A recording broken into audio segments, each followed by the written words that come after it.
परमात्मा श्री राधा कृष्ण के चरणारविंदों में शतकोटि नमन वंदन।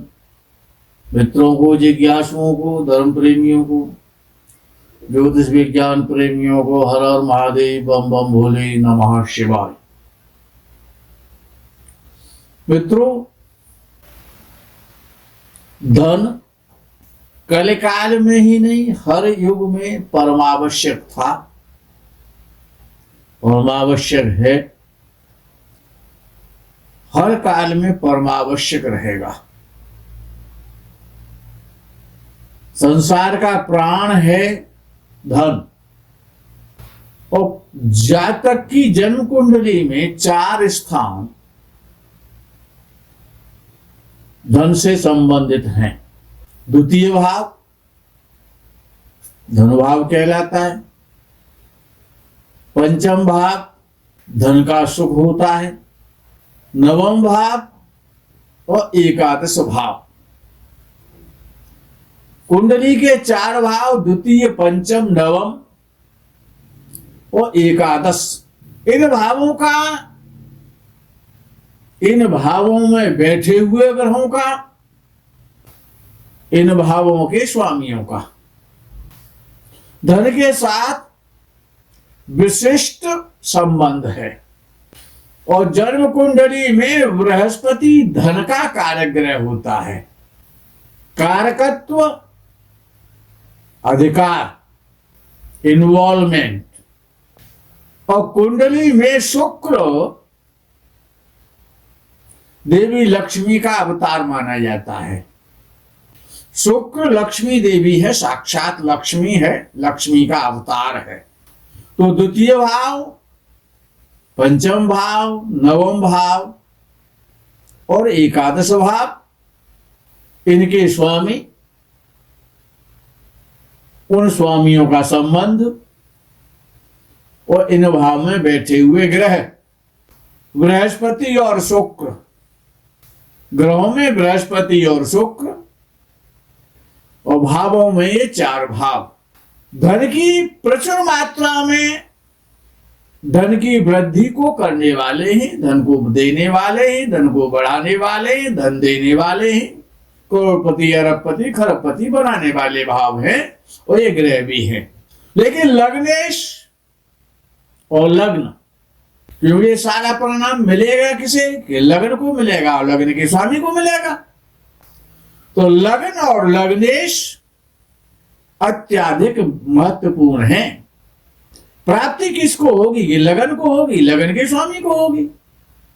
तो लग्न और लग्नेश बली होने चाहिए, क्योंकि लग्न और लग्नेश बली होने से कुंडली के अनेकानेक दोष अपने आप नष्ट हो जाते हैं। अगर लग्न और लग्नेश बली है तो जातक को धन प्राप्त करने के लिए किस प्रकार का प्रयास करना चाहिए जिससे कि सर्वाधिक उपयोगी परिणाम प्राप्त हो? और जातक किस दिशा में प्रयास करे?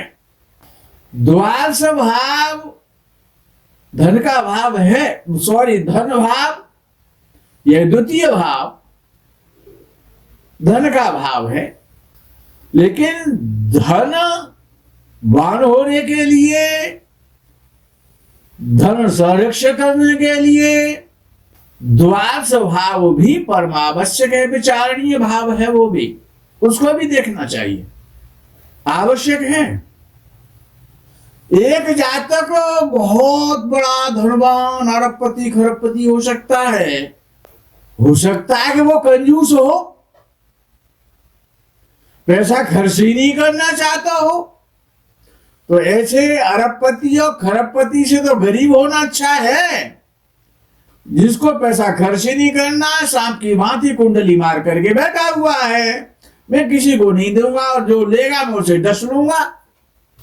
ऐसे कंजूस के पास यदि लक्ष्मी है तो उसका कोई अर्थ नहीं है।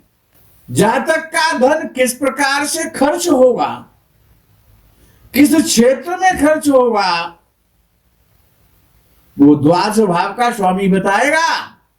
द्वादशेष बताएगा, द्वादश भाव बताएगा।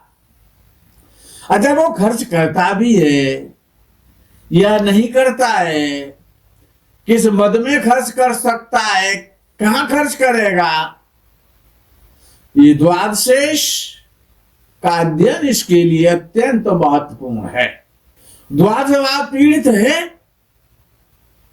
खराब है, द्वादशेष पीड़ित है, द्वादश भाव पीड़ित है, तो व्यक्ति क्रोधी होगा, चिड़चिड़ा होगा, मक्कार होगा, मानसिक रूप से विक्षिप्त तो भी हो सकता है।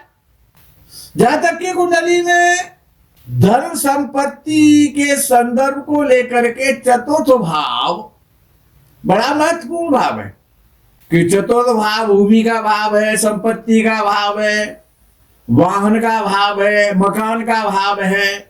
वो चतुर्थ भाव पीड़ित हो गया तो जहां तक क्रोधी होगा, पाषाण हृदय होगा। चतुर्थ भाव का पीड़ित होने का मतलब है कि जहां तक क्रोधी है, तोड़फोड़ करने वाला है, क्रोधी स्वभाव का है, जिद्दी है, हृदय का बड़ा पत्थर के समान हृदय वाला है, विषयासक्त विभिन्न दुर्व्यसनों में। क्यों? चतुर्थ भाव छुपा हुआ संसार है, गुप्त लक्ष्य, गुप्त स्थान है चतुर्थ भाव। 4, 8, 12 गुप्त है, ये याद रखो। चौथा भाव गुप्त, अष्टम भाव गुप्त, 12वां भाव गुप्त है। गुप्त सुरक्षित संरक्षित धन चतुर्थ भाव बली है तो जातक के पास सदैव संरक्षित धन उपलब्ध होगा। और जातक ज्यादा से ज्यादा कमाना चाहेगा, उसको एकत्रित करने का व्यसन होगा। कई धनवान लोगों की कुंडलियों में चतुर्थ भाव और चतुर्थ भाव का स्वामी बड़े बली और शुभ माने गए हैं। चतुर्थ भाव का बलवान होना, धनवान होने के लिए शुभ होना, शुभ ग्रहों का बैठना, चतुर्थ का शुभ ग्रहों के साथ होना, चतुर्थ पर शुभ ग्रहों की दृष्टि होना अति आवश्यक है। कुछ महत्वपूर्ण मुख्य रूप से धन के योग प्रकाश डालते हैं उन पर, धन के योगों पर। शुक्र पंचमेश होकर, पंचम भाव का स्वामी शुक्र पंचम में बैठा हो और शुक्र ही मंगल एकादश भाव में बैठा हो। जब पंचम में तुला राशि का शुक्र होगा तो वृष राशि का मंगल एकादश भाव में हो जाएगा। और जब वृषभ राशि का शुक्र पंचम में शुक्र ही होकर के बैठेगा तो वृश्चिक राशि का मंगल एकादश भाव में बैठ जाए। यानी शुक्र और मंगल की दृष्टि परस्पर हो। शुक्र पंचम भाव में पंचमेश होकर के बैठा हो और मंगल एकादश भाव में बैठा हो। ये योग कब बनता है? मकर और मिथुन लग्न में बनता है।